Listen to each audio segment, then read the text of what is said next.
Hello everyone, welcome back to my channel. আজকে আমি আপনাদের সঙ্গে শেয়ার করব খুব সহজ এবং সিম্পল রেসিপি সিম বেগুন এবং মাছের ঝোল। এবং এটা খুব সহজ এবং সিম্পলভাবে বানিয়েছি, যাতে আপনারা খুব সহজে এটা দেখে বানিয়ে নিতে পারেন। এবং রেসিপিটা যদি ভালো লাগে লাইক করবেন, কমেন্ট করবেন এবং চ্যানেল যদি নতুন হয়ে থাকেন সাবস্ক্রাইব করবেন। এবং রেসিপিটা সম্পূর্ণ দেখার জন্য অনুরোধ রইল। তা আমি রেসিপিটা শুরু করছি। প্রথমে একটা কড়াই নিলাম, সেখানে আমি রিফাইন অয়েল দিলাম, সানফ্লাওয়ার। তারপরে দিয়ে দিচ্ছি হাফ চামচ জিরা,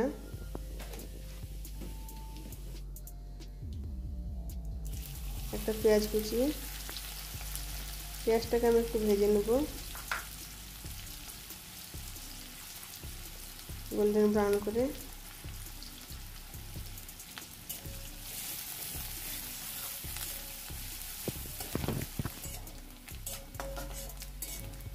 পেঁয়াজটা আমার ভাজা হয়ে এসেছে, আমি এখানে মশলা অ্যাড করব।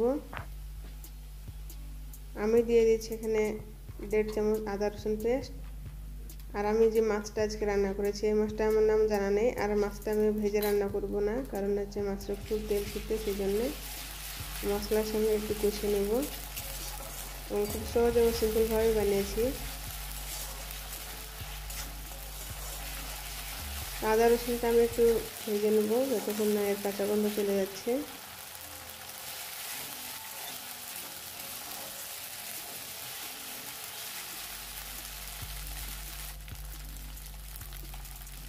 তারপর আমি দিয়ে দিচ্ছি 1 চামচ হলুদ গুঁড়ো, এতে ছোটো চামচ ব্যবহার করেছি। 1 চামচ কাশ্মীরি লাল লঙ্কা গুঁড়ো, 1 চামচ ধনিয়া গুঁড়ো, হাফ চামচ জিরা গুঁড়ো এবং 1 চামচ গরম মশলা গুঁড়ো। তারপর আমি এটাকে মিক্স করে নেব, সব মশলাগুলো একটু ভেজে নেব।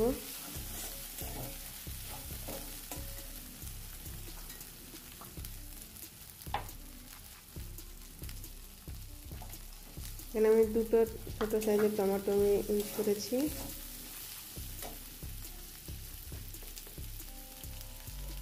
দিয়ে দিলাম লবণ 1 চামচ। লবণটা দেওয়ার কারণে টমেটোটা তাড়াতাড়ি সফট হয়ে যাবে।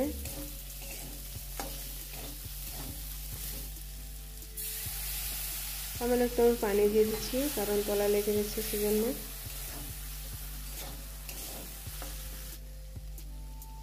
দিয়ে দেবো মাছগুলো।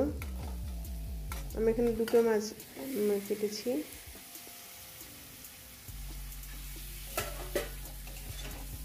মাছটা দিয়ে মশলার সঙ্গে কষিয়ে নেব।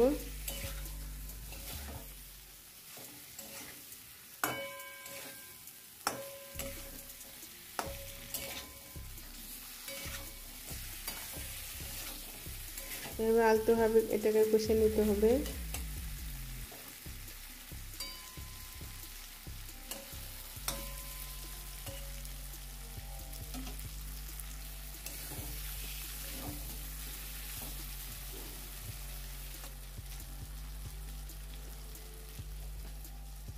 তারপর আমি এখানে বেগুন এবং সিম কেটে রেখেছি, সেটা আমি দিয়ে দিচ্ছি।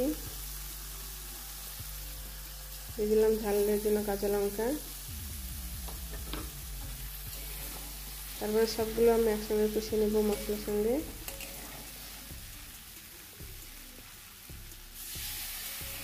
এবার একটু আবার পানি অ্যাড করলাম, তলা লেগে যাচ্ছে সেজন্যে। এবং মশলার সঙ্গে মাছ এবং বেগুন সিম একসঙ্গে কষিয়ে নেব ভালোভাবে।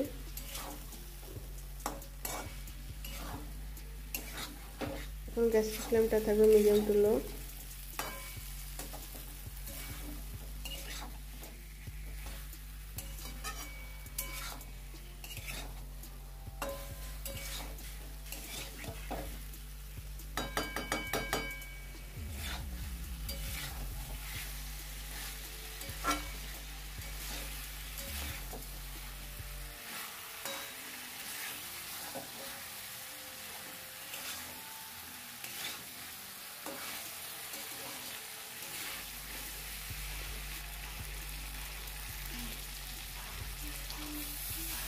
এখানে 1 গ্লাস পানি অ্যাড করছি, কষানো হয়ে গেছে।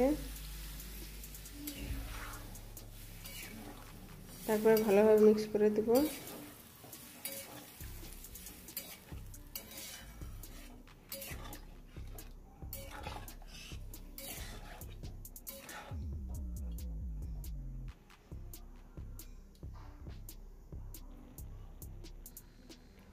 এবং লবণটা ঠিকঠাক আছে কিনা আমি চেক করে দেখে নেব। একটু লবণ লাগবে তাই আমি এখানে দিয়ে দিচ্ছি।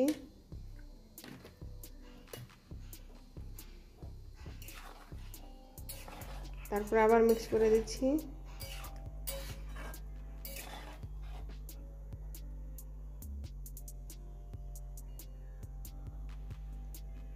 এটাকে আমি ঢেকে দিলাম এবং 2 মিনিট আমি হাই ফ্লেমে রান্না করে নেব।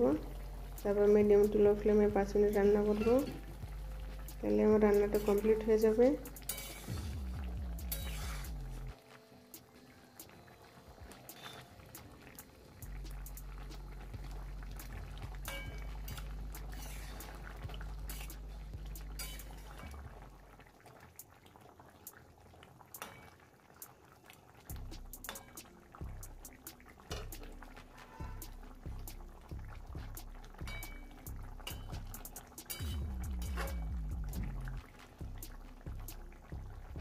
রান্নাটা হয়ে এসেছে, আমি দিয়ে দেবো এখন ধনেপাতা কুচি। তো ভিডিওটা কেমন লেগেছে অবশ্যই কমেন্ট করে জানাবেন, কে কোথা থেকে দেখছেন এবং এইভাবে আপনারা মাছ রান্না করেন নাকি অবশ্যই কমেন্ট করবেন এবং লাইক করবেন এবং চ্যানেল যদি নতুন হয়ে সাবস্ক্রাইব করবেন এবং পরবর্তী ভিডিওতে আবার আপনার সঙ্গে কথা হবে। দেখো ভিডিওটা শেষ পর্যন্ত দেখার জন্য আপনাদেরকে অসংখ্য ধন্যবাদ। ভালো থাকবেন, সুস্থ থাকবেন, বাই বাই।